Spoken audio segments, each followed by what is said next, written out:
We gather here today as members of a historic alliance, an alliance that saved and changed the world.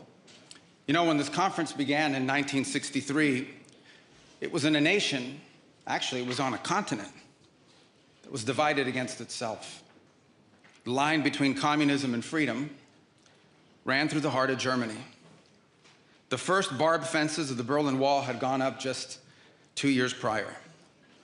And just months before that first conference, before our predecessors first met here in Munich, the Cuban Missile Crisis had brought the world to the brink of nuclear destruction. Even as World War II still burned fresh in the memory of Americans and Europeans alike, we found ourselves staring down the barrel of a new global catastrophe. One with the potential for a new kind of destruction, more apocalyptic and final than anything before in the history of mankind. The time of that first gathering, Soviet communism was on the march. Thousands of years of Western civilization hung in the balance. At that time, victory was far from certain. But we were driven by a common purpose. We were unified not just by what we were fighting against. We were unified by what we were fighting for. And together, Europe and America prevailed. And a continent was rebuilt. Our people prospered. In time, the East and West blocks were reunited. A civilization was once again made whole. That infamous wall that had cleaved this nation into two came down, and with it, an evil empire. And the East and West became one again. But the euphoria of this triumph led us to a dangerous delusion that we had entered, quote, the end of history, that every nation would now be a liberal democracy, that the ties formed by trade and by commerce alone would now replace nationhood, that the rules-based global order, an overused term, would now replace the national interest, and that we would now live in a world without borders where everyone became a citizen of the world. This was a foolish idea that ignored both human nature and it ignored the lessons of over 5,000 years of recorded human history. And it has cost us dearly. In this delusion, we embraced a dogmatic vision of free and unfettered trade, even as some nations protected their economies and subsidized their companies to systematically undercut ours, shuttering our plants, resulting in large parts of our societies being deindustrialized, shipping millions of working and middle-class jobs overseas, and handing control of our critical supply chains to both adversaries and rivals. We increasingly outsourced our sovereignty to international institutions while many nations invested in massive welfare states at the cost of maintaining the ability to defend themselves. This, even as other countries have invested in the most rapid military buildup in all of human history and have not hesitated to use hard power to pursue their own interests. To appease a climate cult, we have imposed energy policies on ourselves that are impoverishing our people, even as our competitors exploit oil and coal and natural gas and anything else, not just to power their economies, but to use as leverage against our own. And in a pursuit of a world without borders, we opened our doors to an unprecedented wave of mass migration that threatens the cohesion of our societies, the continuity of our culture, and the future of our people. We made these mistakes together. And now, together, we owe it to our people to face those facts and to move forward, to rebuild. Under President Trump, the United States of America will once again take on the task of renewal and restoration, driven by a vision of a future as proud, as sovereign, and as vital as our civilization's past. And while we are prepared, if necessary, to do this alone, it is our preference and it is our hope to do this together with you, our friends here in Europe. For the United States and Europe, we belong together. America was founded 250 years ago, but the roots began here on this continent long before. The men who settled and built the nation of my birth arrived on our shores carrying the memories and the traditions and the Christian faith of their ancestors as a sacred inheritance, an unbreakable link between the old world and the new. We are part of one civilization, Western civilization. We are bound to one another by the deepest bonds that nations could share, forged by centuries of shared history, Christian faith, culture, heritage, language, ancestry, and the sacrifices our forefathers made together for the common civilization to which we have fallen heir. And so this is why we Americans may sometimes come off as a little direct and urgent in our counsel. This is why President Trump demands seriousness and reciprocity from our friends here in Europe. The reason why, my friends, is because we care deeply. We care deeply about your future and ours. And if at times we disagree, our disagreements come from our profound sense of concern about a Europe with which we are connected, not just economically, not just militarily. We are connected spiritually, and we are connected culturally. We want Europe to be strong. We believe that Europe must survive. Because the two great wars of the last century serve for us as history's constant reminder that ultimately our destiny is and will always be intertwined with yours. Because we know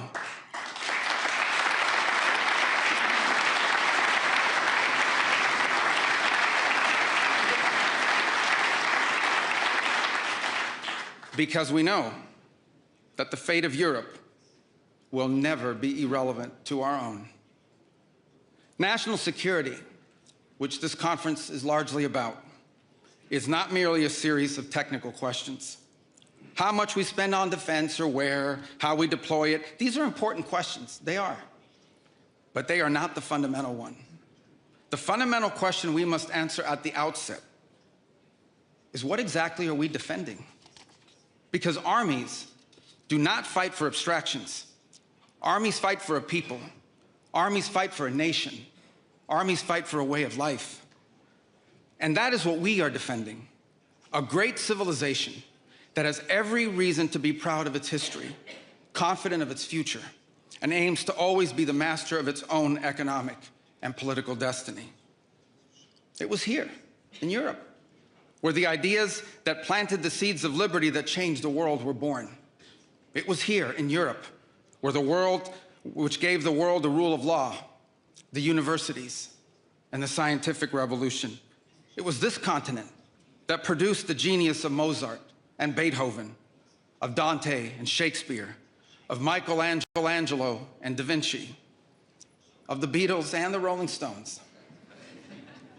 And this is the place where the vaulted ceilings of the Sistine Chapel and the towering spires of the great cathedral in Cologne, they testify not just to the greatness of our past or to a faith in God that inspired these marvels.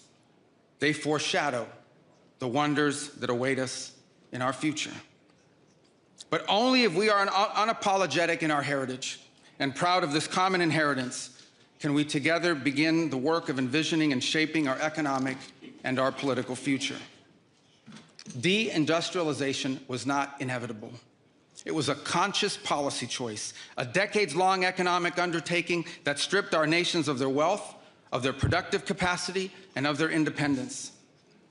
And the loss of our supply chain sovereignty was not a function of a prosperous and healthy system of global trade. It was foolish. It was a foolish but voluntary transformation of our economy that left us dependent on others for our needs and dangerously vulnerable to crisis. Mass migration isn't some fringe concern of little consequence. It was and continues to be a crisis which is transforming and destabilizing societies all across the West. Together, we can reindustrialize our economies and rebuild our capacity to defend our people. But the work of this new alliance should not be focused just on military cooperation and reclaiming the industries of the past.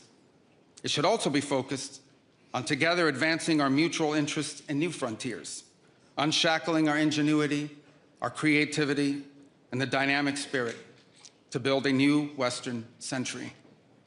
Commercial space travel and cutting-edge artificial intelligence, industrial automation and flex manufacturing, creating a Western supply chain for critical minerals not vulnerable to extortion from other powers, and a unified effort to compete for market share in the economies of the global South.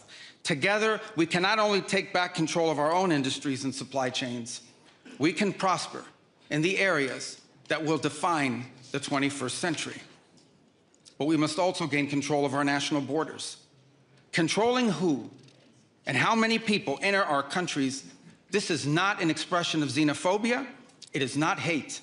It is a fundamental act of national sovereignty. And the failure to do so is not just an abdication of one of our most basic duties owed to our people. It is an urgent threat to the fabric of our societies and the survival of our civilization itself. And finally, we can no longer place the so-called global order above the vital interests of our people and our nations. We do not need to abandon the system of international cooperation we authored, and we don't need to dismantle the global institutions of the old order that together we built. But these must be reformed. These must be rebuilt. For example, the United Nations still has tremendous potential to be a tool for good in the world. But we cannot ignore that today, on the most pressing matters before us, it has no answers and has played virtually no role. It could not solve the war in Gaza. Instead, it was American leadership that freed captives from barbarians and brought about a fragile truce. It has not solved the war in Ukraine. It took American leadership in partnership with many of the countries here today just to bring the two sides to the table in search of a still elusive peace. It was powerless to constrain the nuclear program of radical Shia clerics in Tehran. That required 14 bombs dropped with precision from American B-2 bombers. And it was unable to address the threat to our security from a narco-terrorist dictator in Venezuela. Instead, it took American special forces to bring this fugitive to justice. In a perfect world, all of these problems and more would be solved by diplomats and strongly worded resolutions. But we do not live in a perfect world, and we cannot continue to allow those who blatantly and openly threaten our citizens and endanger our global stability to shield themselves behind abstractions of international law which they themselves routinely violate. This is the path that President Trump and the United States has embarked upon. It is the path we ask you here in Europe to join us on. It is a path we have walked together before and hope to walk together again. For 5 centuries, before the end of the Second World War, the West had been expanding. Its missionaries, its pilgrims, its soldiers, its explorers pouring out from its shores to cross oceans, settle new continents, build vast empires extending out across the globe. But in 1945, for the first time since the age of Columbus, it was contracting. Europe was in ruins. Half of it lived behind an iron curtain, and the rest looked like it would soon follow. The great Western empires had entered into terminal decline, accelerated by godless communist revolutions and by anti-colonial uprisings that would transform the world and drape the red hammer and sickle across vast swaths of the map in the years to come. Against that backdrop, then, as now, many came to believe that the West's age of dominance had come to an end, and that our future was destined to be a faint and feeble echo of our past. But together, our predecessors recognized that decline was a choice, and it was a choice they refused to make. This is what we did together once before, and this is what President Trump and the United States want to do again now, together with you. And this is why we do not want our allies to be weak, because that makes us weaker. We want allies who can defend themselves so that no adversary will ever be tempted to test our collective strength. This is why we do not want our allies to be shackled by guilt and shame. We want allies who are proud of their culture and of their heritage, who understand that we are heirs to the same great and noble civilization, and who together with us are willing and able to defend it. And this is why we do not want allies to rationalize the broken status quo rather than reckon with what is necessary to fix it. For we in America have no interest in being polite and orderly caretakers of the West's managed decline. We do not seek to separate, but to revitalize an old friendship and renew the greatest civilization in human history. What we want is a reinvigorated alliance that recognizes that what has ailed our societies is not just a set of bad policies, but a malaise of hopelessness and complacency. An alliance is the alliance that we want is one that is not paralyzed into inaction by fear. Fear of climate change, fear of war, fear of technology. Instead, we want an alliance that boldly races into the future. And the only fear we have is the fear of the shame of not leaving our nations prouder, stronger, and wealthier for our children. An alliance ready to defend our people, to safeguard our interests, and to preserve the freedom of action that allows us to shape our own destiny. Not one that exists to operate a global welfare state and atone for the purported sins of past generations. An alliance that does not allow its power to be outsourced, constrained, or subordinated to systems beyond its control. One that does not depend on others for the critical necessities of its national life. And one that does not maintain the polite pretense that our way of life is just one among many, and that asks for permission before it acts. And above all, an alliance based on the recognition that we, the West, have inherited together. What we have inherited together is something that is unique and distinctive and irreplaceable, because this, after all, is the very foundation of the transatlantic bond. Acting together in this way, we will not just help recover a sane foreign policy, it will restore to us a clearer sense of ourselves. It will restore a place in the world. And in so doing, it will rebuke and deter the forces of civilizational erasure that today menace both America and Europe alike. So in a time of headlines heralding the end of the transatlantic era, let it be known and clear to all that this is neither our goal nor our wish. Because for us Americans, our home may be in the Western Hemisphere, but we will always be a child of Europe.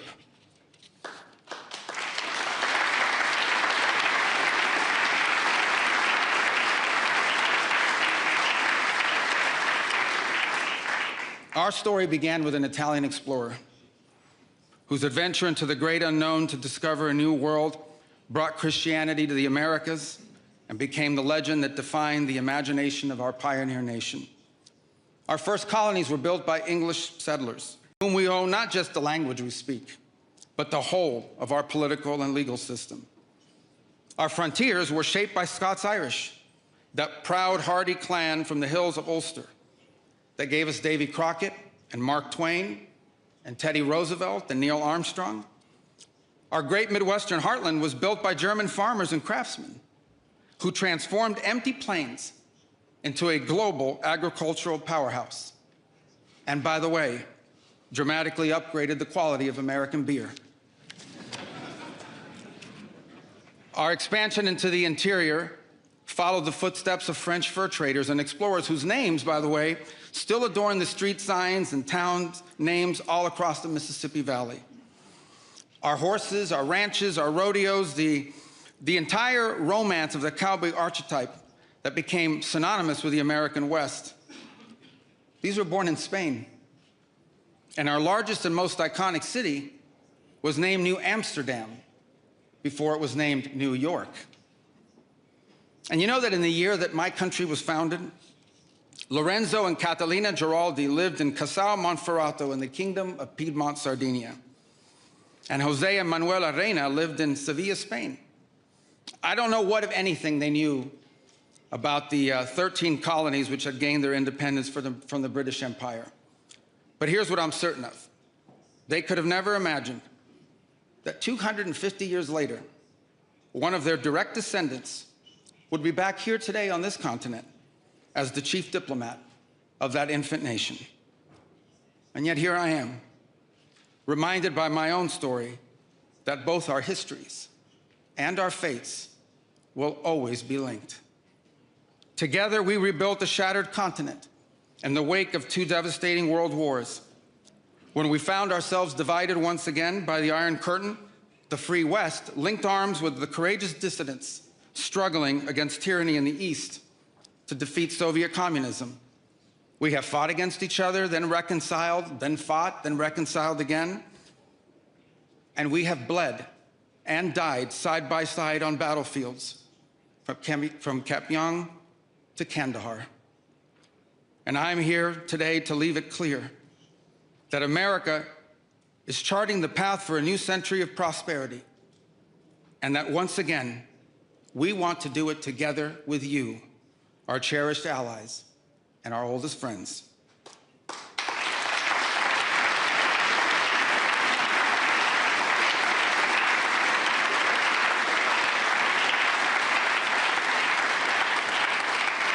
We want to do it together with you, with a Europe that is proud of its heritage and of its history, with a Europe that has the spirit of creation and liberty that sent ships out into uncharted seas and birthed our civilization, with a Europe that has the means to defend itself and the will to survive. We should be proud of what we achieved together in the last century, but now we must confront and embrace the opportunities of a new one. Because yesterday is over. The future is inevitable. And our destiny together awaits. Thank you.